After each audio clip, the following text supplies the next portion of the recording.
es muy importante tener en cuenta y tener en conocimiento aquellas cosas inconscientes que de alguna manera se van manifestando de una manera sincrónica en nuestras vidas. Es el tema del cual vamos a hablar hoy, aquí en Mindalia, sobre las vivencias inconscientes que hacen que se repitan los acontecimientos, que hacen que se repitan estos ciclos que se van conformando y se van concatenando en la vida del individuo en la medida que va transitando por las experiencias emocionales en la vida de cada individuo. Lo que yo les propongo hoy es, invitarlos a que ustedes reciban una información, un conocimiento que está basado en mi propia experiencia. Las experiencias que he tenido hasta ahora en las consultas de biodescodificación. Y por supuesto también en mi propia experiencia. Estoy hablando de aquellas cosas que me pasan a mí, particularmente hablo de aquellas experiencias personales también, que hacen que yo pueda de alguna manera compartir con ustedes las vivencias también que son personales, cosas que tengo para decir, por supuesto, en relación con las cosas que me han pasado a mí, en relación con las vivencias inconscientes que hacen o que determinan que se repitan los acontecimientos. Es importante, yo lo he visto en cada consulta, que para mí, por supuesto, es un seminario cada consulta de biodescodificación. Suelo usar una herramienta que es bastante útil al momento de la toma de conciencia, y es precisamente el hecho de descubrir cuál es este juego. Este juego que hace nuestro subconsciente al momento de experimentar las emociones. Este juego que a veces es difícil de poder entender y de comprender. Generalmente el ser humano no toma conciencia de cuál es el motivo, el por qué y el para qué se repiten estos acontecimientos. Cuando menciono la palabra acontecimiento, me refiero a aquellas cosas que nos suceden y no que suceden o que básicamente nos suceden, sino que las cosas que creemos que nos suceden desde mi punto de vista y desde mi propia experiencia no nos suceden, sino que nosotros con nuestras emociones sucedemos a las cosas. Ahora yo les cuento esto y todo lo que yo les puedo compartir en este momento tiene que ver con mi percepción. Por supuesto es mi punto de vista, la forma de percibir que tengo los acontecimientos, de acuerdo por supuesto a mis creencias. Tengo en claro de que los seres humanos funcionamos en base a las creencias y a las convicciones.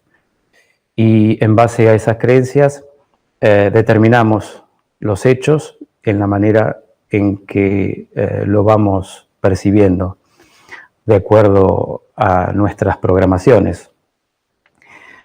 Cuando digo programaciones, me refiero a estos engramas que están en nuestro subconsciente y que determinan prácticamente el instante siguiente. Aquellas cosas que vamos a vivir, aquellas cosas que vamos a experimentar. Yo digo que en la consulta, cuando viene una persona a atenderse, no tiene dimensión, es decir, no tiene, digamos, mucha información a mano. Por lo menos no cuenta con información, según lo que yo observo, cuando una persona viene a la consulta, no cuenta con una información consciente sobre los hechos y los acontecimientos. Es muy difícil, muchas veces, darse cuenta cuál es el juego de nuestro subconsciente al momento de vivir experiencias emocionales que nos hacen sufrir, hechos que suceden y que suceden, por supuesto, más allá de nuestras razones.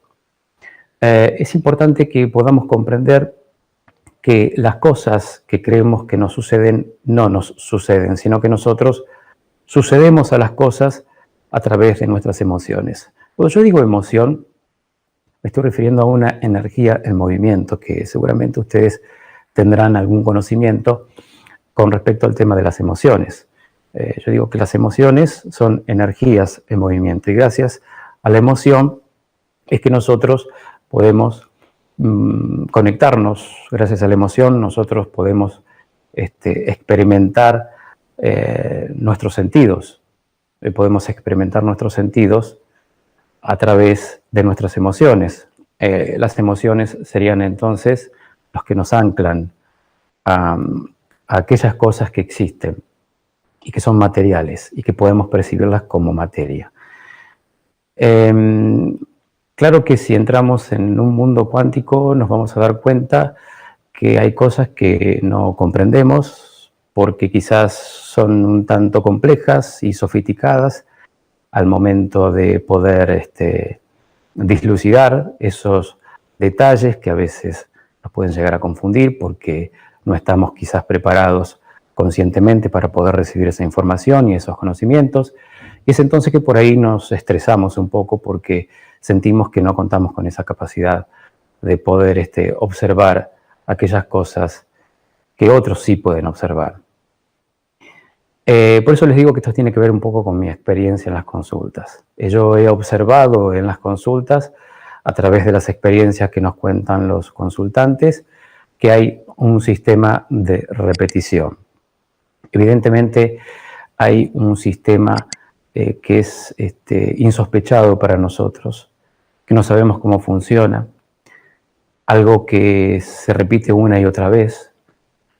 Las emociones se repiten al mismo tiempo que los acontecimientos, al mismo tiempo que las circunstancias, al mismo tiempo que las fechas, al mismo tiempo que las horas, los minutos y los segundos. Es decir que, digamos que nuestro subconsciente se vale de todas aquellas cosas que son simbólicas, como por ejemplo los números, como por ejemplo la geometría. Nuestro consciente se desplaza a través de esta simbología y en base a ese desplazamiento determina o codifica emociones. Las tiene en un archivo temporario y prevalecen ahí durante un buen tiempo hasta que alguien las pueda observar con la conciencia. Acontecimientos, experiencias emocionales que están grabadas en otro subconsciente, que están codificadas. Generalmente las codificaciones se hacen a través de nuestro lenguaje, a través de la palabra. Con la palabra codificamos. La palabra tiene una cierta vibración. A veces nosotros no conocemos etimológicamente cuál es el origen conflictivo de cada palabra. Digo conflictivo porque ciertas palabras en su origen llevan una experiencia vivida en cada palabra que mencionamos. Cada palabra que mencionamos está de alguna manera está unida, es decir, está compuesta.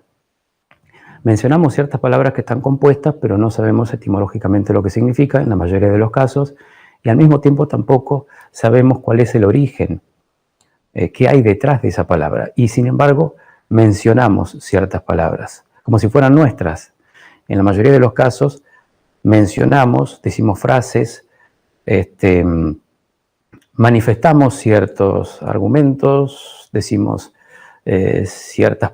incluso manifestamos ciertas frases que son ya conocidas y que parten básicamente de una programación social, colectiva. Es decir, estamos acostumbrados a manejarnos con un cierto lenguaje ya establecido, es un lenguaje ya programado ancestralmente. No podemos tomar conciencia en el momento que estamos hablando o diciendo algo, no solemos observar ni escuchar lo que decimos, precisamente porque es algo que se va dando de una manera espontánea, surgen las palabras, surgen las frases en momentos en que experimentamos precisamente las emociones. Ahí es cuando le ponemos un lenguaje o le ponemos una palabra, calificamos a la situación para poder bajar un estrés. Y es lo que hacemos frecuentemente cuando ocurren estos acontecimientos, que muchos de ellos son acontecimientos que rechazamos, que no queremos que sucedan, pero en el fondo siguen sucediendo. Estamos muy atentos a aquellas cosas que van a suceder, incluso le damos mucha energía a los pensamientos, ponemos demasiada energía en aquellas cosas que creemos que van a pasar y le estamos dando un cierto poder a un pensamiento, y ese pensamiento tiene que ver con un acontecimiento que todavía no pasó, pero que ya el pensamiento en sí tiene un peso, tiene una vivencia, y hace que por ley de atracción terminemos creando esa realidad que en el fondo rechazamos. Cuando una persona viene a la consulta o viene a verme, vemos estos ciclos biológicos celulares memorizados. Estos ciclos biológicos celulares memorizados, que tienen una influencia importantísima en la vida de cada quien, es un concepto de Mark Frechet. Lo que nos proponía Mark Frechet es que tomemos conciencia sobre estos ciclos que se repiten en la vida de cada individuo. Estos ciclos se van repitiendo en la medida que exista la necesidad de que se repitan. Decimos que todo tiene un proyecto sentido. Los objetos tienen un sentido por el cual fueron creados. La enfermedad tiene un sentido por el cual fue creada. La curación tiene un sentido por el cual fue creada. Es decir, que nosotros también tenemos un sentido por el cual fuimos creados. Todos tenemos un sentido y ejecutamos ese sentido. Cada cosa creada tiene un sentido y obviamente los acontecimientos también tienen un sentido. Hay una necesidad en relación con los acontecimientos. Se necesita que ocurran ciertas cosas y es por eso que las cosas ocurren. Porque simplemente hay una necesidad de que se reproduzcan ciertos acontecimientos. Se le da un sentido, finalmente, a aquellas cosas que pasan, y cuando descubrimos cuál es ese sentido, obviamente tomamos conciencia, nos liberamos, básicamente porque comprendemos cómo es el juego, pero básicamente cuando descubrimos en la consulta, cuando descubrimos este juego, que a veces puede resultar un tanto perverso el juego de nuestro subconsciente, porque pareciera ser que hace las cosas a propósito. Nosotros en la consulta, cuando hablamos con el consultante, vemos que hay un patrón que se repite, vemos que este patrón es absolutamente inconsciente. Cuando veo a una persona en la consulta, trato de brindarle estas herramientas para que empiece a aplicarlas, a estas herramientas en su vida. Y cuando le proporcionamos estas herramientas que abren la conciencia, estos acontecimientos dejan de suceder. Es como que si se rompe el hechizo cuando uno puede observar aquellas cosas que no observaba. Yo digo que el juego está precisamente en comenzar a observar lo que nadie observa. Los acontecimientos que se van repitiendo tienen un sentido por el cual se repiten. Claro que sí. Cuando vivimos experiencias de estrés emocional, algo sucede en la biología. Se produce una ruptura de nuestro campo magnético.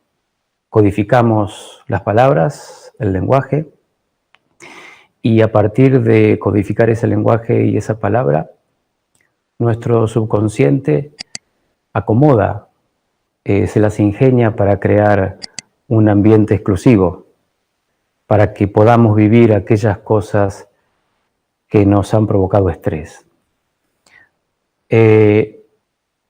Digo que cuando nosotros vivimos situaciones de estrés emocional, solemos pedirle al universo cosas en momentos en que estamos sufriendo, en el momento en que estamos atravesando por una situación inusual en nuestras vidas, que son significativas, por supuesto, desde el punto de vista emocional, porque no suceden todos los días. Suceden cada tanto. Se repiten esas emociones cada tanto. Incluso se pueden repetir de 7 en 7 años, de 14 en 14, de 25 en 25, de 30 en 30. Por supuesto, no observamos esos detalles porque estamos sujetos a la supervivencia y eso hace que no podamos observar conscientemente esos hechos que nos suceden y en el momento que nos suceden no podemos observarlos conscientemente. Precisamente porque hay algo que va mucho más allá de nuestra conciencia y es esa cosa que nos asalta a veces en forma desprevenida. Precisamente yo digo que ahí está el juego, que uno crea su propia realidad en base a la codificación que uno tiene en su subconsciente, y eso se hace a través de la palabra, a través del lenguaje, se hace a través de una situación que generalmente es inusual en la vida de cada uno. Solemos codificar en forma constante la palabra y el lenguaje. Y claro, como no sabemos cómo suceden las cosas más allá de nuestra razón, no podemos observarlas porque nuestro campo de conciencia es totalmente limitado. Estamos sujetos a la supervivencia y eso hace que no tengamos la posibilidad de poder observar con atención aquellas cosas que debiéramos observar. Entonces digo que la clave está en la atención. Si una persona viene a la consulta y toma conciencia sobre un conflicto, después la persona que toma conciencia, que viene a la consulta, dice: y ahora que yo tomé conciencia, ¿qué hago? ¿O cómo hago? ¿O qué tipo de trabajo tengo que hacer? Es ahí cuando nosotros le decimos a la persona que viene a la consulta que no hay que hacer ningún trabajo. La mente no tiene que intervenir, y menos haciendo un trabajo, porque el trabajo lo hace nuestro subconsciente. En la medida que nosotros tomamos conciencia, la toma de conciencia ya lleva implícita la acción de resolución de cualquier conflicto. El tema es que se vuelve un tanto complicado al momento de explicarle a la persona que precisamente la toma de conciencia es eso. Toma de conciencia es precisamente eso, la toma de conciencia. No lleva implícito un trabajo a realizar. A menudo la persona quiere llevarse el trabajo a casa, porque así estamos programados psicológicamente. Todo esto que les cuento es de acuerdo a las consultas que yo voy viendo, o que he visto hasta ahora. Me he dado cuenta que los individuos, y me incluyo a mí, necesitamos repetir tantas veces sea necesario aquellas cosas que nos hacen sufrir, aquellas cosas que nos han causado un estrés. Necesitamos un sistema de repetición. Por supuesto que cuando se repiten las cosas hacemos más estrés. Fíjense cómo se va sincronizando todo en momentos en que una persona vive un conflicto. Pareciera que a veces cuando estamos transitando por una situación inusual o inhabitual en nuestras vidas que nos hace sufrir, pareciera ser que cuando pasa algo que nos pone en un cierto estrés, parece como que fuera un caldo de cultivo y eso mismo atrae otros acontecimientos. Pareciera que todo se confabula para que en el momento que nos pasa algo, nos pasen otras cosas más. ¿No les pasó alguna vez de que ustedes están, por ejemplo, transitando por una situación que rechazan, algo que no quieren vivir, algo que les hace sufrir, que les causa un cierto estrés, y de pronto, cuando viven esa situación emocional, cuando viven ese estrés, suceden otras cosas más al mismo tiempo? Como que pareciera que todo se sincroniza para que uno tenga un día, digamos, un negativo. Uno se va preparando para tener un día negativo en la medida que le van pasando cosas. ¿A quién no le pasó? De levantarse un día y de pronto encontrarse, qué sé yo, en la puerta de tu casa te encontrás con una defecación de perro, te enchastras la zapatilla, al mismo tiempo después te encontrás con una persona que te agrede en la calle, después te encontrás en tu trabajo con un problema con tu jefe, en el mismo día te chocan el auto y terminás prácticamente la jornada con una buena pelea o con una buena disputa familiar. Todo eso puede suceder en un día. ¿Y por qué una cosa llevó a la otra? ¿Qué hizo que una cosa lleve a la otra y a la otra y a la otra y a la otra? Esto que les cuento les suele pasar a las personas que vienen a la consulta y a mí también. Y uno se pregunta, ¿cómo es que generamos esas situaciones, esos acontecimientos? Y aquí viene la respuesta, por lo menos la respuesta que yo encuentro a través de la experiencia en las consultas. Una vez más, vemos que hay pensamientos que tienen un cierto peso. Esos pensamientos pueden tener un cierto peso y en la medida que tengan un cierto peso, se va a provocar la obsesión del pensamiento. El pensamiento es una cosa. Básicamente para nuestro subconsciente los pensamientos son cosas, las emociones son cosas, las personas son cosas, una mesa es una cosa, una silla es una cosa. Es que así funciona nuestro subconsciente. No puede ver a un ser humano como un ser humano, sino que lo ve como una cosa, al igual que un bebé dentro del vientre materno. Es un poco complejo comprender a nuestro subconsciente, porque precisamente tenemos una mente dual, que piensa en bueno o malo, frío o calor, tierra, fuego, aire, agua. Es decir, estamos polarizados, claro que sí, y es por eso que tenemos un pensamiento totalmente polarizado. Y no podemos ver que hay más allá de este juego, nos cuesta mucho, precisamente porque nuestra mente es totalmente autolimitada al momento de observar aquellas cosas que otros sí observan, pero que nosotros no podemos observar. Y una de las cosas que no observamos son nuestros pensamientos, que son precisamente aquellos que provocan los acontecimientos. Pero no por el hecho de pensar en algo voy a provocar un acontecimiento por el hecho de pensar, porque si no, imagínense que sería algo totalmente descontrolado, el hecho de que yo piense en algo y de pronto aparece un acontecimiento en la medida que yo estoy pensando. Decimos que los pensamientos tienen un peso, se realizan o se materializan en la medida que vayamos poniendo demasiada atención en esos pensamientos. ¿Y qué sucede cuando prestamos demasiada atención o ponemos demasiada intención y atención en un pensamiento? ¿Qué es lo que sucede cuando prestamos demasiada atención a un pensamiento o le ponemos intención? Sucede que se materializa. Sucede que tarde o temprano se materializa. Y hay un tiempo para que se materialice. Y ese tiempo es un tiempo sincrónico que está registrado en nuestras células o en nuestro ADN. Y esos tiempos que están registrados en nuestras células, que son segmentos y que le podemos llamar ciclos, están en nuestro subconsciente.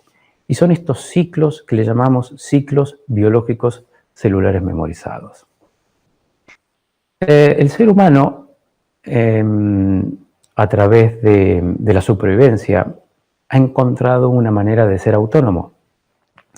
Resulta que nuestro subconsciente registra la autonomía de cada persona. ¿Y qué es la autonomía? La autonomía es cuando una persona ya es propicia, digamos, para sustentar, o mejor dicho, para propiciarse su propio alimento, para propiciarse su propia supervivencia. Decimos que una persona a una cierta edad, cuando vive un acontecimiento, como podría ser, por ejemplo, el casamiento por civil, la fiesta del casamiento, es un acontecimiento social, por supuesto. Es un acontecimiento que queda registrado en el subconsciente de la sociedad. Estos acontecimientos son muy importantes y significativos a nivel emocional. Y es lo que hace nuestro subconsciente, registrar estos acontecimientos que son significativos a nivel emocional en nuestros ciclos. Es decir, nosotros somos seres humanos que tenemos programas, que tenemos formaciones inconscientes. Esos programas y esas formaciones hacen que se repitan, ¿no es cierto?, estos ciclos. Sabemos que los ciclos Lo podemos observar en la naturaleza. Tenemos el ciclo del cosmos. Sabemos que hay un cierto horario, por ejemplo.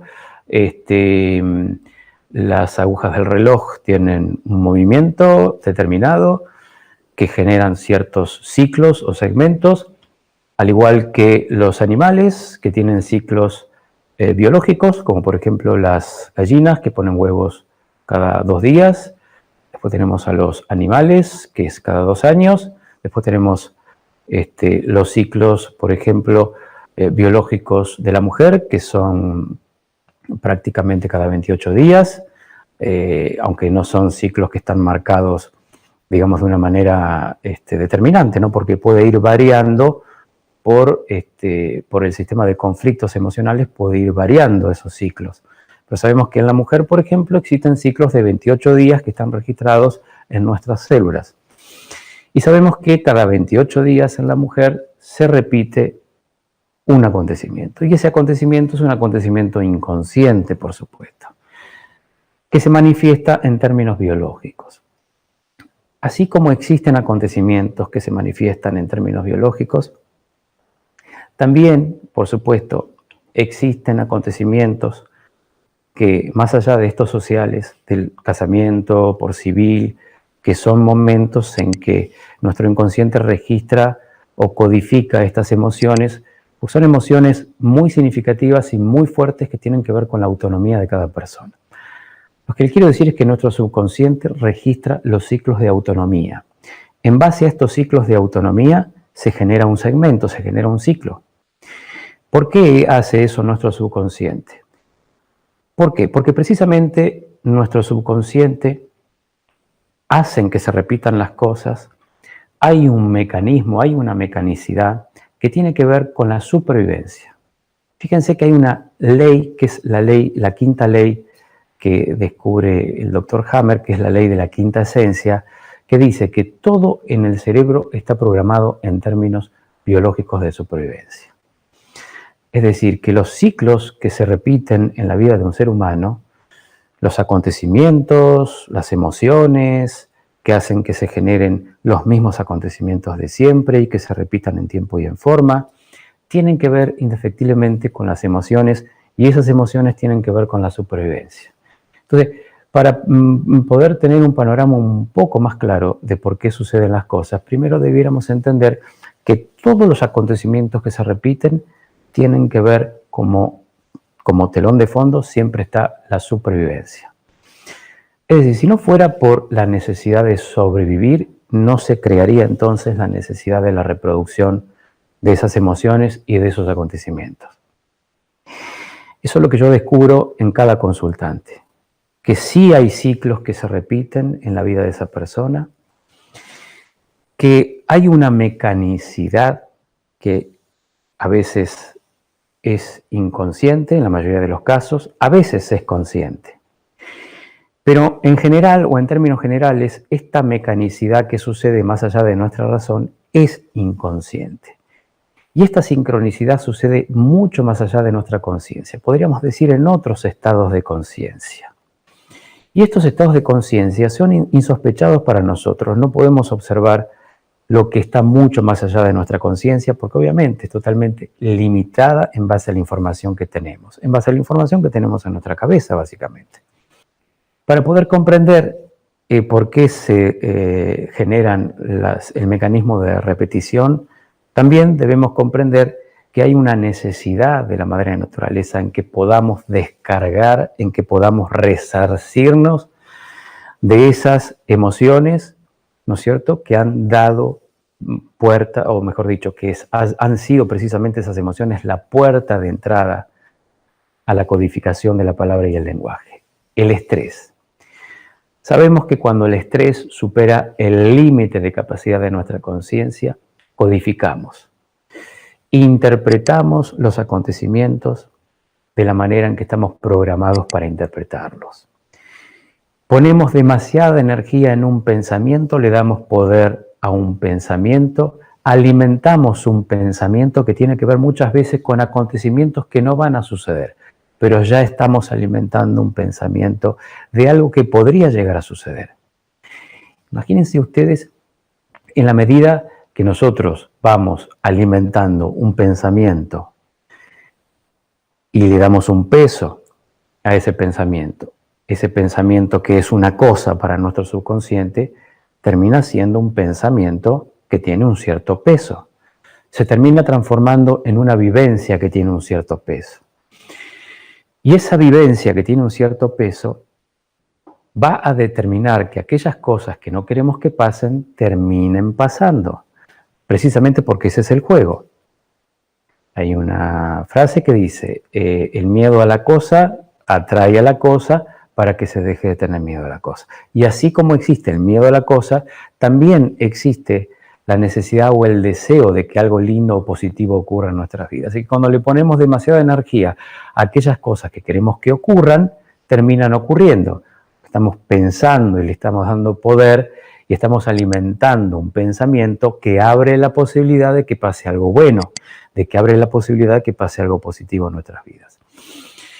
Entonces yo digo que ¿a dónde está entonces la toma de conciencia? ¿Cómo podemos hacer para tomar conciencia y empezar a cambiar estos patrones mentales? Precisamente observando lo que nadie observa, que son los pensamientos. Y entonces, ¿qué es un pensamiento? ¿Es una nube que podemos dejar pasar? Sí, pero hay ciertas nubes que se detienen en el medio del camino. ¿Qué pasa cuando le ponemos demasiada energía a un pensamiento? ¿Qué pasa cuando le ponemos intención y atención a un pensamiento? Ese pensamiento se materializa. Los demás pasan como una nube, porque imagínense, si nosotros cada cosa que pensamos se materializaría, entonces sería algo un tanto descontrolable, porque evidentemente todavía no estamos capacitados conscientemente como para poder ser responsable, es decir, responder a aquellas cosas que pueden llegar a aparecer, ¿no es cierto? Imagínense si yo imagino ahora un dinosaurio y aparece un dinosaurio. Sería algo un tanto desconcertante, ¿no es cierto? Claro que sí. ¿Podría la mente, a través del pensamiento, realizar o crear cualquier tipo de formas que nosotros querramos? Pero ¿qué pasa? Estamos limitados, tenemos patrones mentales, tenemos programas, tenemos informaciones que nos autolimitan, que hacen que nosotros nos frustremos al momento de desear algo que queremos pero que no podemos obtener. Y fíjense que en la mayoría de los casos, precisamente cuando una persona tiene mucho deseo de algo y no puede obtener aquellas cosas que desea, se frustra, hace un estrés. Y ese estrés genera un pensamiento que está, ese pensamiento, sobre la base de una cierta creencia. Y estas creencias, que no dejan de ser informaciones, que están codificadas a manera de lenguaje y de palabra en nuestro subconsciente, estas palabras y este lenguaje no tienen que ver con nuestra esencia. Básicamente, nuestra esencia maneja otro tipo de lenguaje. Lo que pasa es que las programaciones que tenemos son muy fuertes. Las programaciones que tenemos no son programadas en la mayoría de los casos por el propio individuo, sino que son programas, ¿no es cierto? Software que tienen una cierta carga informativa y que determinan prácticamente los acontecimientos que vamos a vivir y experimentar en nuestras vidas. La primera herramienta que yo ofrezco en la consulta para que una persona pueda desprogramarse realmente de aquellas cosas que no desea que ocurran y que terminan ocurriendo es observar el lenguaje y la palabra. Observar el pensamiento. Cosa que es muy difícil en estos tiempos, dado por la distracción que tenemos en relación con la supervivencia. Fíjense ustedes qué pasaría si todos estaríamos atentos y estaríamos todos observando cada detalle de cada cosa que vivimos. ¿Qué pasa si no se nos escaparía absolutamente ningún detalle de absolutamente de nada de aquellas cosas que observamos en la cotidiana? ¿Qué pasaría si estaríamos despiertos y seríamos seres despiertos conscientes desde que nos levantamos hasta que nos acostamos? Estaríamos así, atentos, atentos permanentemente a todas aquellas cosas que nos van sucediendo en la cotidiana. ¿Y qué pasaría si llegamos a ese estado de conciencia, de observación? Por supuesto, algo puede comenzar a cambiar. El tema es que para llegar a ese estado de conciencia, de observar aquellas cosas que nadie observa, hay un trabajo a realizar, por supuesto, y que tiene que ver exactamente con la toma de conciencia. Cuando decimos toma de conciencia, nos referimos a que una persona, cuando puede relacionar ciertos datos que hasta ahora no había relacionado, ¿qué es lo que sucede? Sucede que algo ocurre que no tiene que ver precisamente con nuestra mente, sino que tiene que ver con nuestro subconsciente, que es el que termina haciendo el trabajo por nosotros. Una persona viene a la consulta y dice, ¿y ahora que he tomado conciencia? ¿Qué debo hacer? ¿Qué debo trabajar? Yo le digo, no hay que trabajar nada. Espera que tu subconsciente haga lo que tiene que hacer. Nuestro subconsciente maneja el 99,9% de todas las cosas que nosotros creemos que manejamos, pero que no manejamos, sino que lo hace nuestro subconsciente. Le digo a la persona que trate de no intervenir con su mente.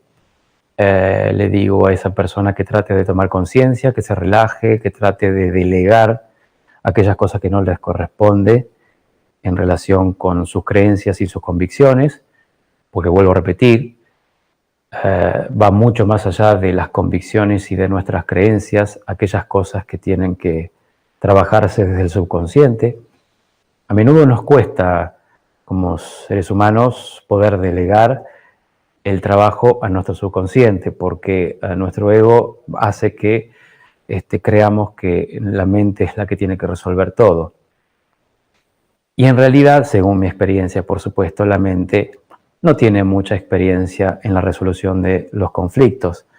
Sí que podemos con nuestra mente abrir paso a algo que es mucho más efectivo y mucho más rápido que nuestra mente, que es nuestro subconsciente, en la resolución de los conflictos.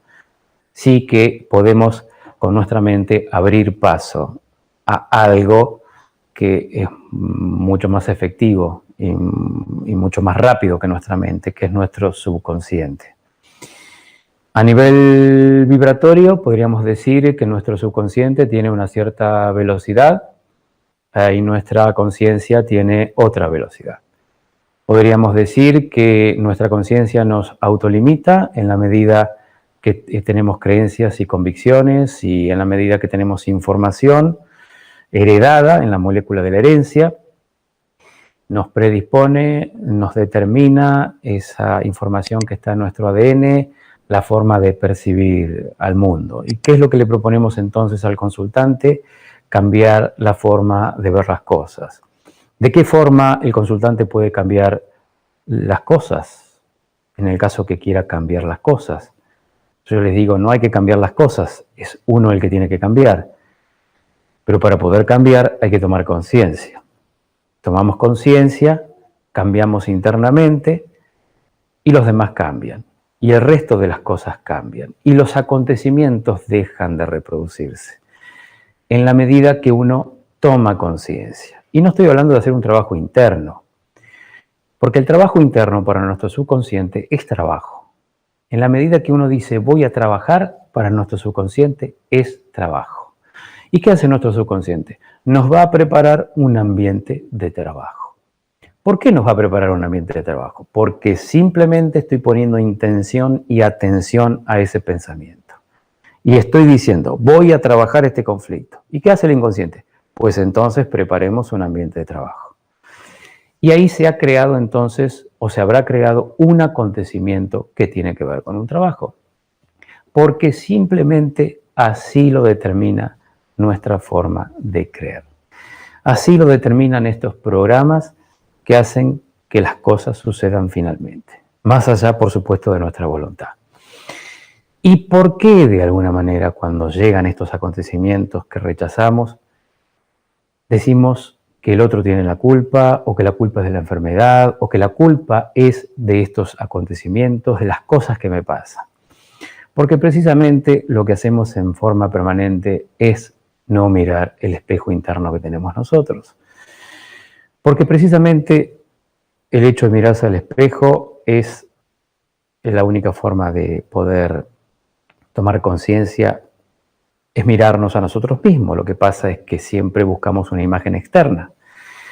Nos miramos al espejo y cuando nos miramos al espejo nos vemos gracias a la imagen reflejada, ¿no es así? Pero ¿qué pasa si no tuviéramos ese espejo? ¿Dónde nos reflejaríamos si no tuvieras ese espejo? Si no tenemos ese espejo, ¿dónde nos reflejamos? ¿Y qué hacemos los seres humanos entonces? ¿A dónde nos reflejamos? Nos reflejamos en los demás. Nos reflejamos en los acontecimientos y decimos que los acontecimientos pasan porque tenemos mala suerte. Y ahí le echamos la culpa a la mala suerte porque estamos viviendo acontecimientos que no deberíamos vivir. Le echamos la culpa a la enfermedad, a los acontecimientos, a las personas que nos rodean, a nuestro entorno. Nos peleamos con nuestro entorno. Regurgitamos, masticamos nuestro propio conflicto y proyectamos nuestro propio conflicto en los demás. Y lo hacemos porque hay una necesidad de reflejar nuestro conflicto en los demás, como también hay una necesidad de que se reproduzcan estos acontecimientos, que lo hacemos nosotros mismos inconscientemente, para poder experimentar una y otra vez las mismas emociones.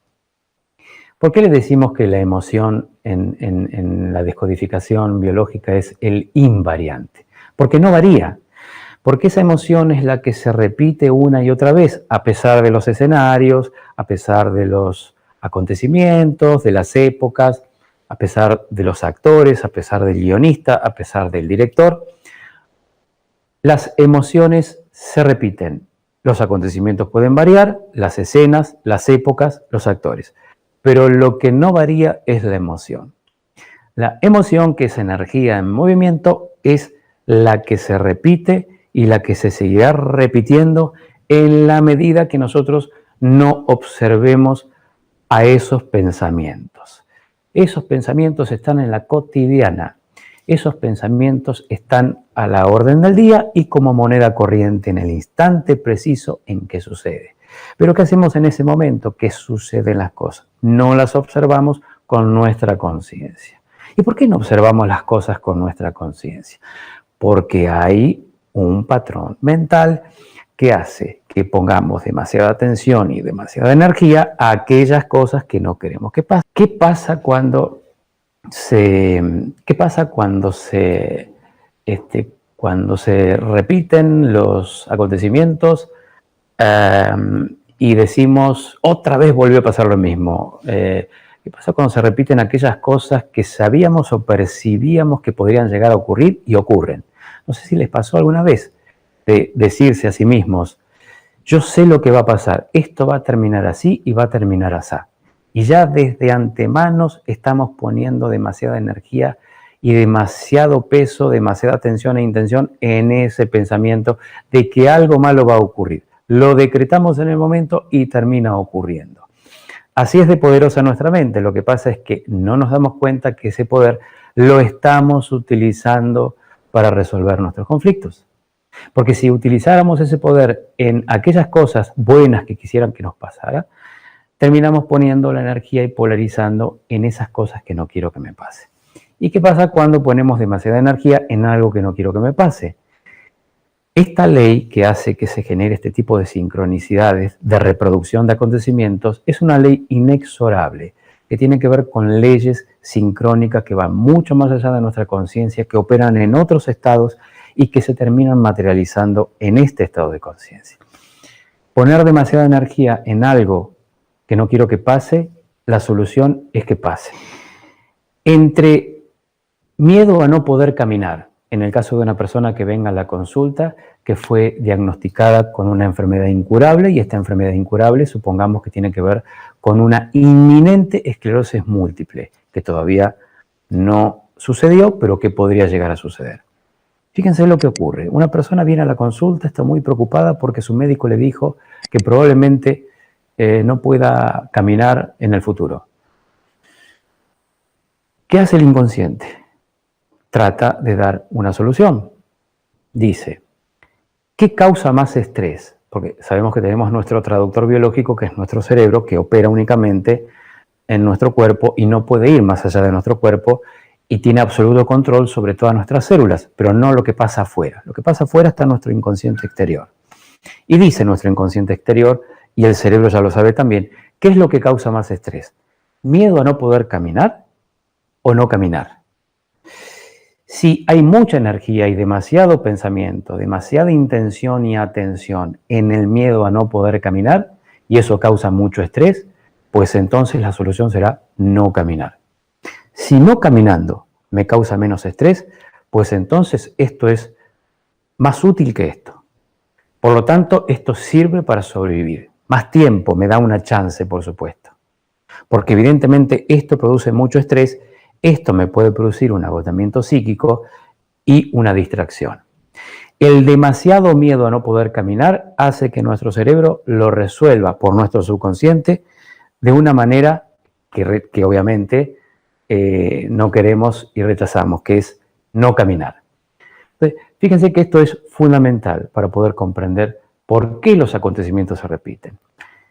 Es decir, mucho miedo a no poder caminar, no caminar, ¿qué causa más estrés?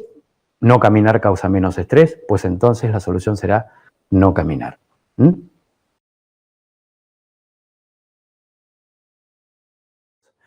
Nuestro subconsciente no entiende básicamente de números en sí mismos, sino de vibraciones. Puede ser el número 20, puede ser un sonido, puede ser un olor. Básicamente nuestro sistema de hologramas está basado en el aporte esencial a la supervivencia. Por eso se necesita desplazarse, en el caso de nuestro subconsciente, a través de los números, de la geometría, de los hologramas. Sí, el número 20, por ejemplo, el número 4 representa la realidad, representa lo concreto, representa lo que se concretiza, es decir, lo material. El número 4 representa lo material. Después, los números que están compuestos, es decir, por ejemplo, 23, 21, 22, 23, 24, si por esas fechas ocurrieron acontecimientos indeseables que han causado sufrimiento y estrés en el linaje, en la familia, pues entonces esos números están codificados y están grabados en nuestro subconsciente. Habría que observarlos conscientemente, observar y empezar a ver desde otra manera, porque el hecho de saber, el hecho de poder ahora saber que ese número puede tener una relación con estos acontecimientos que hicieron sufrir, pues entonces está la conciencia. Esos números son números simbólicos, por supuesto, porque por esas fechas ocurrieron situaciones que pueden ser de fallecimientos, muertes, y por alguna razón nuestro subconsciente las recuerda, porque se necesita memorizar, se necesita recordar esos acontecimientos, porque no tuvieron una descarga.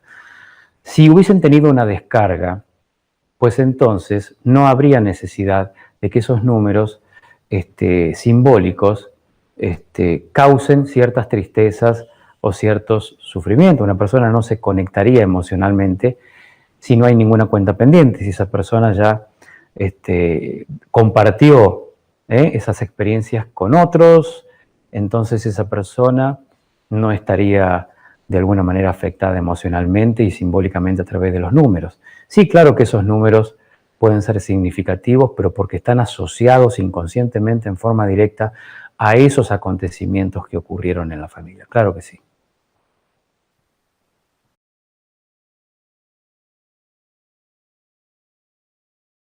Bueno, puede haber una relación, pero hay que ver por qué uno determina ciertas circunstancias y o se da por hecho algo que a lo mejor no ocurrió de esa manera. Puede que haya ocurrido un abandono desde el punto de vista de cómo lo observamos o cómo los demás han observado esa situación.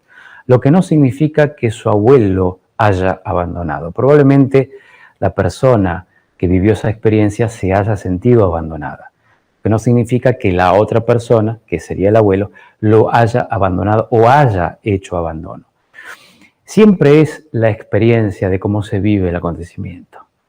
No es el hecho, no es el acontecimiento en sí que va a marcar un conflicto determinado, sino que es cómo se vive, cómo se representa, cuál es la representación de ese acontecimiento. O sea que yo no podría decir si realmente eso ocurrió. Puede ser que haya ocurrido desde el punto de vista de que cualquier persona puede observar esos acontecimientos desde el exterior, pero lo que pasa a nivel emocional es distinto.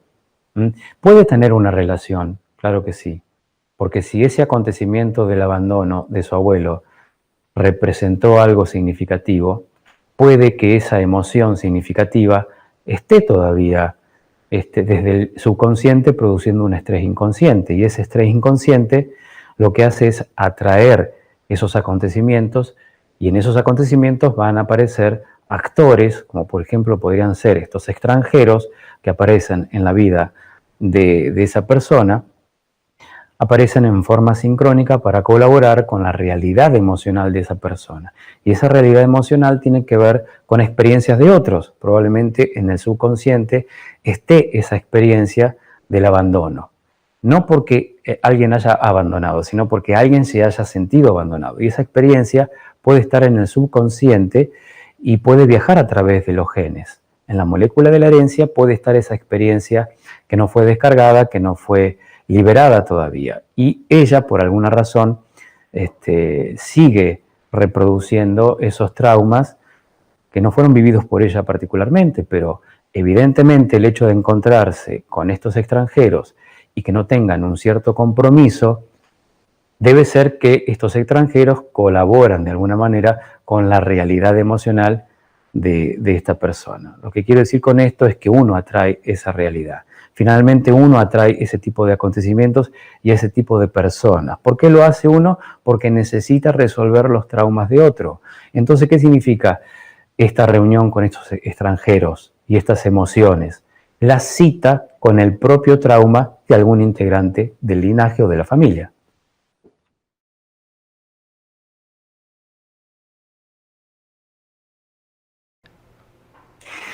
Bueno, habría que ver si no hay un programa materno que hace que se atraiga a ese tipo de hombres. Básicamente, si llega a existir algún programa materno, que significa una mujer que no fue maternada y materna todo lo que se le cruce, mascotas, hombres, mujeres, primos, primas, tíos, tías, sobrinos, tornillos, tuercas, todo. Materna absolutamente todo porque hay una necesidad de maternar. Y si hay una necesidad imperiosa de maternar, se va a buscar al peor hijo, que va a ser un drogadicto y un adicto, precisamente para poder satisfacer la necesidad de maternar. Habría que ver si inconscientemente no está atrayendo a parejas que tienen conflictos para poder maternarlos. Obviamente hay una necesidad de ser mamá y habría que ver si eso es lo que atrae finalmente a estos hombres que tienen conflictos.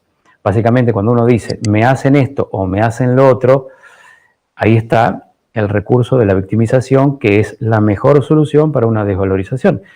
Si yo digo esta, pero no es por establecer una distancia, yo digo si existen estas emociones en ella y estas emociones atraen estos acontecimientos y en estos acontecimientos aparecen estas personas con conflictos, sea de drogadicción, de alcoholismo, de lo que sea, evidentemente estoy atrayendo para mi vida algo que necesito. Y si lo necesito, obviamente que es en términos inconscientes.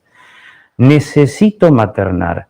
Y para maternar hay que maternar bien. Por lo tanto, los hombres que se van a acercar encima tienen que tener conflictos de estas características. Básicamente sería mejor que aparezcan hombres con conflictos. Básicamente eso haría que el programa se ejecute de una manera mucho más efectiva. Habría que ver este detalle, ¿no es cierto? Yo digo que es, uno siempre, de acuerdo a los programas, uno dice, me han hecho esto, me han hecho lo otro, pero qué distinto es empezar a decir, ¿Para qué atraigo estos acontecimientos a mi vida? ¿Para qué me sirve atraer a una persona conflictiva que se drogue? ¿Por qué? Precisamente el para qué, ahí está la respuesta. ¿Para qué? Para que se pueda satisfacer ese tipo de programas, para que se pueda satisfacer finalmente ese tipo de vivencias y de cosas que no están satisfechas. La necesidad materna, cuando uno no es maternado, en el caso de esta mujer, cuando uno no es maternado, busca la maternidad a veces de una manera muy intensa, ¿no es cierto? Como por ejemplo buscarse hombres con conflictos, y si tienen más conflictos, mejor, porque de esa manera se resuelve mucho mejor el conflicto. Habría que tomar conciencia sobre esto, es un pequeño detalle nada más. Bueno, según lo que yo percibo, según mi punto de vista, según mi experiencia, sí, yo creo que las cosas se programan en otros planos, claro que sí. Incluso yo creo que hay contratos que son prenatales, podríamos decir. Tenemos el proyecto sentido que está en nuestro subconsciente, es la razón por la cual existimos y nacimos. Hay una energía que nos mueve evidentemente para que podamos movernos por estas vidas, eligiendo o creyendo que elegimos ciertas profesiones o que elegimos a ciertas personas para nuestras vidas o creamos un cierto clan familiar, nos organizamos con un territorio. Eso sí, creo que eso está de hecho está en el proyecto sentido y obviamente en las cargas de nuestro transgeneracional. Este proyecto sentido, claro que siempre se genera y se crea en algún momento, y estas cosas que se crean, sí que se crean en un estado de conciencia que nosotros desconocemos. No se crean desde lo material, sino que se crean desde nuestros conflictos emocionales. Por decir en qué tipo de planos, no hay un plano específico, sí sé que no es en este plano, sino que es en otro, pero sí que esas cosas se crean antes, claro que sí. Y por más que estén en nuestras memorias, nosotros podemos identificar esas informaciones, por más que no hayamos vivido nosotros esencialmente la experiencia, están en nuestro subconsciente esas informaciones. Y esas informaciones son las que nos predisponen a vivir emocionalmente los hechos y los acontecimientos. A veces nosotros creemos que somos nosotros sintiendo tal o cual cosa. Y estamos tan convencidos que somos nosotros lo que sentimos, cuando en realidad esas emociones se arman, porque se necesitan. Obviamente se necesita esa emoción que se arme, pero no se arma por nuestra esencia espiritual, digamos, no se arma porque hay información, hay intoxicaciones. En nuestro sistema neuronal eléctrico tenemos informaciones que ya están programadas, que están en nuestros subconscientes y están en las memorias. Son experiencias que vivieron otras personas. Llamémosle nuestros ancestros, nuestros padres, nuestro linaje. Y también tenemos en el subconsciente informaciones de nuestro inconsciente colectivo. De hecho, estamos conectados a una malla informática. A veces creemos que las ideas que se nos ocurren son nuestras, cuando en realidad no son ideas nuestras, sino que nos conectamos a una información que ya está, obviamente, en un plano que nosotros no vemos y no tocamos, pero que nos conectamos a esa información de una manera muy espontánea. Y decimos, oh, tengo una idea, pero en realidad no es que tengo una idea. Me conecto, evidentemente, a un campo de información y me nutro de ese campo de información. Y obviamente, a raíz de esa información, es lo que tengo a mano. Si yo lo que tengo a mano es una experiencia que fue lo que vivieron nuestros padres y nuestros ancestros, porque a ellos les sirvieron en algún momento de su vida, de su propia historia, esas experiencias a ellos les sirvieron. Si un ancestro les sirvió huir del clan familiar y esa huida les sirvió y fue útil para sobrevivir, pues entonces esa experiencia emocional, esa sensación va a quedar codificada celularmente. Y yo la voy a utilizar precisamente porque es lo que tengo a mano. Y cualquier acontecimiento que se me presente en la vida, voy a extraer de esa experiencia inconsciente. que no va a ser mía, sino que va a ser de otros, pero me va a ser útil. Eso es lo que finalmente se traspasa de generación en generación. Son las experiencias, lo innato y también lo adquirido. Pero claro, todo se genera en un plano que nosotros no vemos y no tocamos.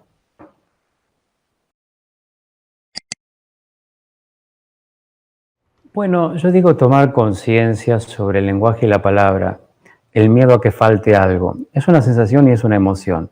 Cualquier persona que tiene miedo a que pase algo en relación con la carencia, miedo a no poder alimentarme en el futuro, uno puede vivir sus acontecimientos en la vida de una manera en la cual uno ya está programado para vivir esos acontecimientos, que es con un programa. Evidentemente, estos miedos en relación con la carencia sí que tienen que ver con algo que probablemente haya ocurrido en el clan, en algún momento de la historia de esa familia.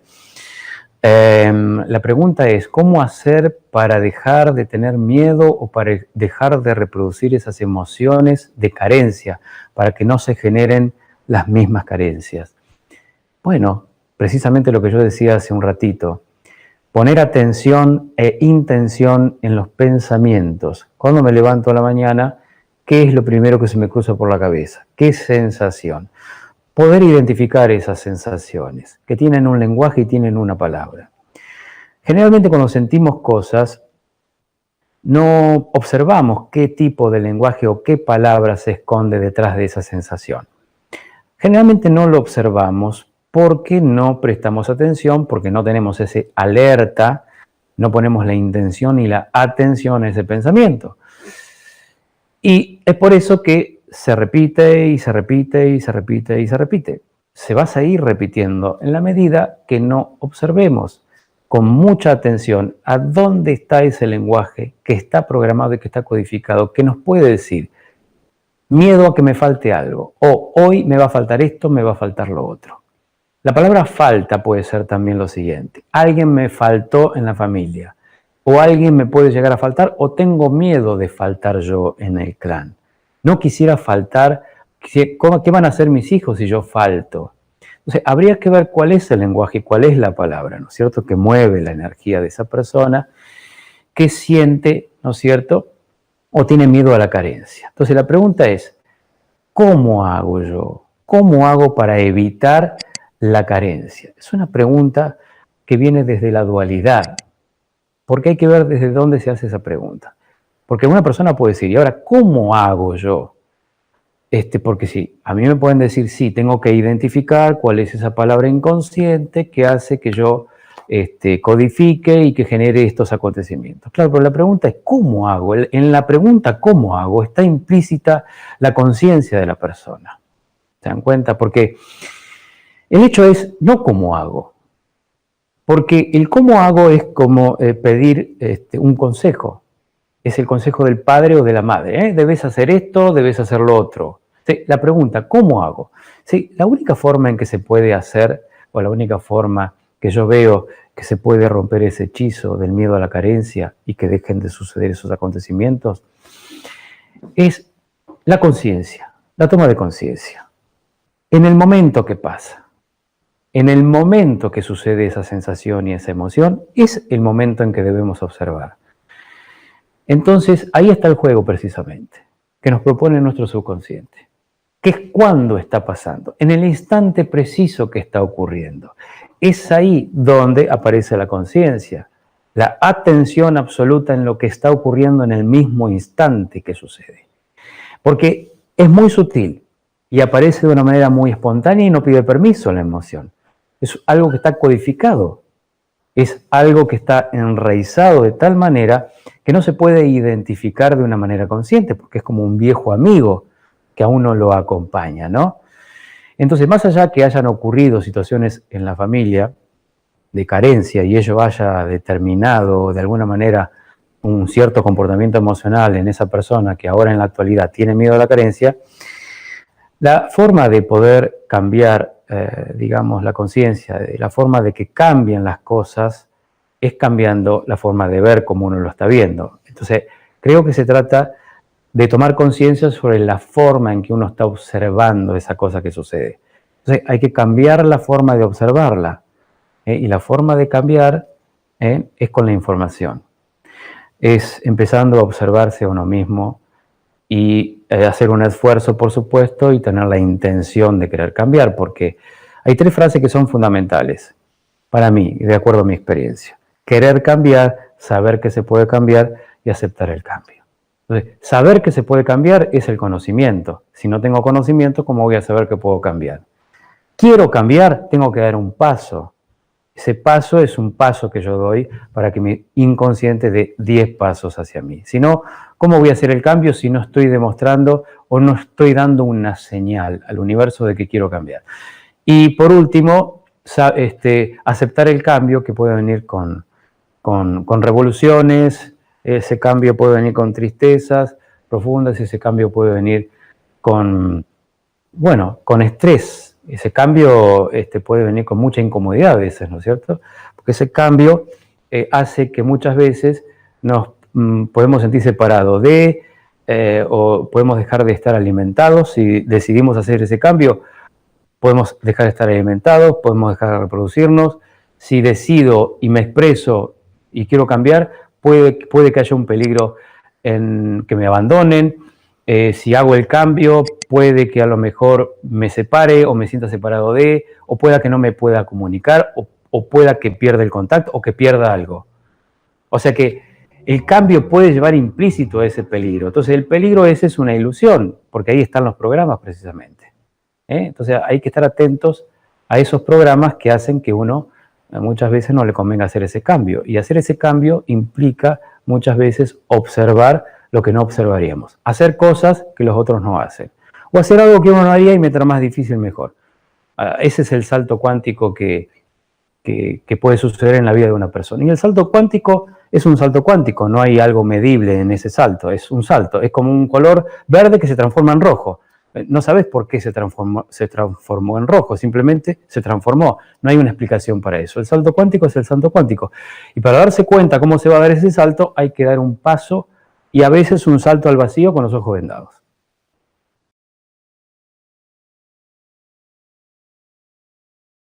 Bueno, ¿cómo cambiar la memoria o reprogramar la memoria?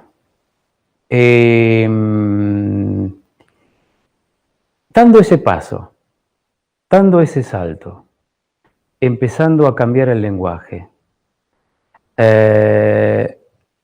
empezar a usar palabras que no lleven implícito un bloqueo, empezar a memorizar palabras nuevas, empezar a reemplazar ciertas palabras del lenguaje. Habitualmente nosotros decimos, ¿cómo podemos reprogramarnos o cómo podemos cambiar la memoria? Bueno, la memoria, o en la memoria hay un lenguaje. ¿Y cómo hacemos para cambiar ese lenguaje? Observando primero el lenguaje. En la medida que yo voy hablando, hay personas que van recibiendo información, vibración. Ciertas palabras pueden llegar más que otras. Hay ciertas palabras que se dicen de tal o cual manera. Depende de cómo se digan, puede causar un cierto efecto emocional en el otro. Depende cómo yo mencione a la palabra y cómo la diga la palabra. Y depende de qué tipo de letras utilicen esa palabra. Entonces, para cambiar la memoria hay que observar nuestro lenguaje y cambiar el lenguaje. Y para cambiar el lenguaje hay que practicar. Entonces, si practicamos durante un tiempo determinado, habremos codificado un nuevo comportamiento en relación con el lenguaje. Y este comportamiento tiene que ver a nivel de nuestras neuronas. ¿Por qué? Porque nosotros tenemos un sistema eléctrico, un sistema de red eléctrico neuronal que maneja una cierta información con ciertos símbolos, con ciertas vibraciones. Pero ¿qué pasa cuando cambiamos el lenguaje o empezamos a memorizar otro tipo de lenguaje? Después de un cierto tiempo, que aproximadamente pueden llegar a ser 20 días, se estima aproximadamente que se necesitan un tiempo determinado de 20 días para que se pueda codificar el nuevo lenguaje, la nueva palabra, o se pueda memorizar algo. Habría que empezar a practicar y observar cómo hablamos, qué tipo de lenguaje utilizamos. De momento, a nivel social y colectivo, creo que estamos utilizando un lenguaje que ni siquiera es un lenguaje de nuestra esencia espiritual. Yo sé que es medio complejo lo que estoy diciendo, pero yo creo que estamos utilizando un lenguaje que es heredado y que es un lenguaje de nuestros antepasados, pero que es un lenguaje de bloqueo. Yo de esto más adelante les voy a hablar y voy a compartir con ustedes cierta información que tengo en relación con esto del lenguaje. Pero de momento que usamos la palabra a, por ejemplo, la palabra a es un privativo. Nosotros decimos, por ejemplo, apolítico, que significa que no soy político. Usamos la palabra negocio, por ejemplo. ¿Qué significa la palabra negocio? Negar el ocio. Obviamente, para negar el ocio necesitamos hacer un negocio. Si estamos en ocio, no es conveniente. Imagínense si estamos en ocio, estaríamos en una etapa creativa, estaríamos pensando y pensando, porque en los momentos de ocio, ¿qué hacemos? Pensamos. ¿A quién le conviene que nosotros pensemos? A nadie. Entonces tenemos que estar en funcionamiento, tenemos que estar produciendo para el otro. No tenemos que estar atentos a ese tipo de creatividad, ¿no es cierto? No tenemos que estar atentos, no podemos estar atentos demasiado tiempo y poniéndose a pensar en cosas que pueden de alguna manera poner en peligro un sistema, ¿no es cierto? Entonces debemos hacer negocio, debemos poner la energía en algo, ¿no es cierto? Por eso se hizo el negocio. Fíjense que detrás de esa palabra, detrás de cada palabra, siempre hay algo que nos puede llegar a sorprender. La palabra amor también puede ser un privativo, sin embargo usamos la palabra amor. No encontramos nunca el amor precisamente porque tenemos una A en el medio, que es un bloqueo. Ahora, yo utilizo la palabra amor y digo amor, amor, amor, pero no soy consciente de que la palabra a, por ejemplo, es un privativo. Entonces, le ponemos a todo. Y sin embargo, seguimos usando el mismo lenguaje. Entonces, yo digo que para cambiar radicalmente las cosas, habría que agarrar de raíz nuestro lenguaje también. Porque usamos espontáneamente nuestro lenguaje y en la mayoría de los casos no sabemos lo que significa etimológicamente cada palabra, ni tampoco sabemos de dónde proviene. Entonces hay que estar atentos a eso.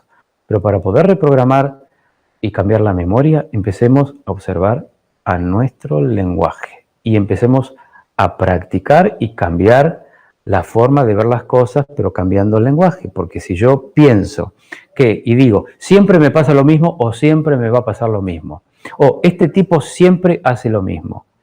Fíjense qué diferencia, ¿no? De decir, por ejemplo, este tipo siempre hace lo mismo. Cambiamos el lenguaje y decimos, esta persona muchas veces hace lo mismo. Ya cambia la percepción de la palabra, del lenguaje y de los acontecimientos que van a ocurrir. Bueno, precisamente que la toma de conciencia no es toma de conciencia, sino que es podríamos decir, es un proceso de integración intelectual. No hubo un verdadero proceso de integración a nivel de la conciencia. Decimos nosotros que tomar conciencia es tomar conciencia celular. Es decir, no solamente hacer la relación de los datos, de la información, que eso hace que aparezca la toma de conciencia, sino de que aparezca una emoción que puede ser involuntaria, espontánea, que no pide permiso, que aparece en el momento que esa persona se siente iluminada por la toma de conciencia. Porque en la mayoría de los casos, muchas veces, ciertas personas creen que han tomado conciencia, cuando en realidad lo que hubo es una integración intelectual. Ese proceso fue netamente intelectual. Entonces la persona se sorprende y dice, ¿y por qué si yo ya tomé conciencia o ya me di cuenta de ciertas cosas, por qué se vuelven a repetir? Porque ese darse cuenta no fue un darse cuenta consciente, fue un darse cuenta pero en términos intelectuales. Es decir, no hubo un factor sorpresa, algo que la persona vive biológicamente. Yo cuando viene una persona a la consulta y toma conciencia, se notan los signos biológicos de la toma de conciencia. La persona se sorprende, La persona no suele preguntar después de la toma de conciencia si va a volver a repetir esos acontecimientos. La persona cuando toma conciencia sobre un conflicto que le provoca una enfermedad o que le provoca un bloqueo o que provoca ciertos acontecimientos indeseables para su vida, la persona no suele preguntar después de una toma de conciencia, ¿qué debo trabajar ahora? Que ahora que me di cuenta y tomé conciencia, ¿qué trabajo me debo llevar a mi casa? ¿Qué es lo que tengo que trabajar? La persona habitualmente no hace esa serie de preguntas, pero la persona que pregunta, ahora que tomé conciencia, ¿qué debo hacer? ¿Qué tengo que trabajar? Es porque no tomó conciencia.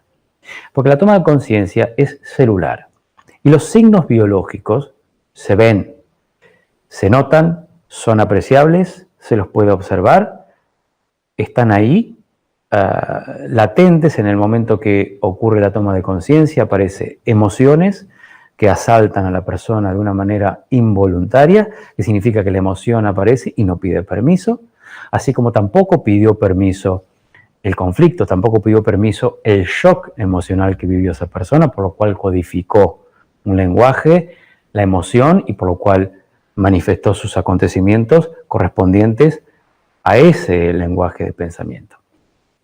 Entonces, claro, no hubo una toma de conciencia celular, simplemente fue una integración intelectual y es por eso que la persona, es por eso que se siguen repitiendo los acontecimientos, porque precisamente no hubo una toma de conciencia.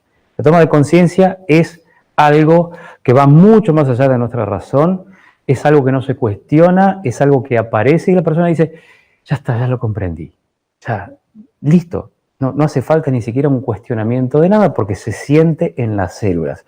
Es como una persona siente en la consulta que ya está resuelto el conflicto, lo siente en el momento. O sea, la persona toma conciencia y dice, claro, sí, ahora lo puedo comprender. Claro, pero lo ve claramente, lo siente en sus células. Y al mismo tiempo siente en ese preciso instante que ya está solucionado el conflicto, por más que no haya estado solucionado el conflicto. O sea, ¿puede esa persona, después de esa consulta y de haber tomado conciencia, se pueden volver a repetir los acontecimientos? Sí, se pueden volver a repetir los acontecimientos. Pero esa persona, al haber tomado conciencia, no va a vivir intensamente esos acontecimientos como antes los vivía. Porque algo cambió en esa persona. Cambió el mundo de sus percepciones en relación con esos acontecimientos. Ahora, al acontecimiento que va a ocurrir probablemente, lo va a vivir de otra manera. Y en el momento que se presente ese acontecimiento como un sistema de verificación, en el momento que se vuelva a presentar esos acontecimientos, si la persona lo vive de otra manera, porque ya tiene una conciencia, va a observar de otra manera a esa cosa que le acontece. Y ya no lo va a vivir tan intensamente y hasta incluso lo va a mirar ya desde otro punto de vista. Y esa es la clave de todo. Las personas que vienen a la consulta, ¿qué le decimos? Usted viene a tomar conciencia y a ver la vida desde otro punto de vista. Usted se va a ir de esta consulta viendo todas aquellas cosas que le pasa desde otro punto de vista. No intelectual, sino que ese punto de vista y ese cambio de observación se va a dar porque hay una toma de conciencia celular, porque ha ingresado una información que es útil y que es nutritiva, y esa información es la información justa, necesaria y el dato preciso que estaba necesitando el cerebro, no otro, sino ese dato. Y es por eso que la persona no vuelve a preguntar qué hace después de la toma de conciencia. Simplemente es una toma de conciencia y el cambio va a suceder inexorablemente. Bueno, simplemente agradecer a todas las personas que estuvieron escuchando y viendo Mindalia en este momento. Estoy muy agradecido de compartir con ustedes toda esta información, estos conocimientos. Como siempre, estamos abiertos a cualquier tipo de preguntas. Saludo muy especial a todos los representantes de nuestro instituto, a nuestros alumnos y a todas aquellas personas que se han comunicado a través de la plataforma de Mindalia. Volveremos en cualquier momento con temas y con más conocimientos. Así que les mando un saludo, un beso muy grande para todos. Esperemos que nos volvamos a encontrar nuevamente y buena vida para todos.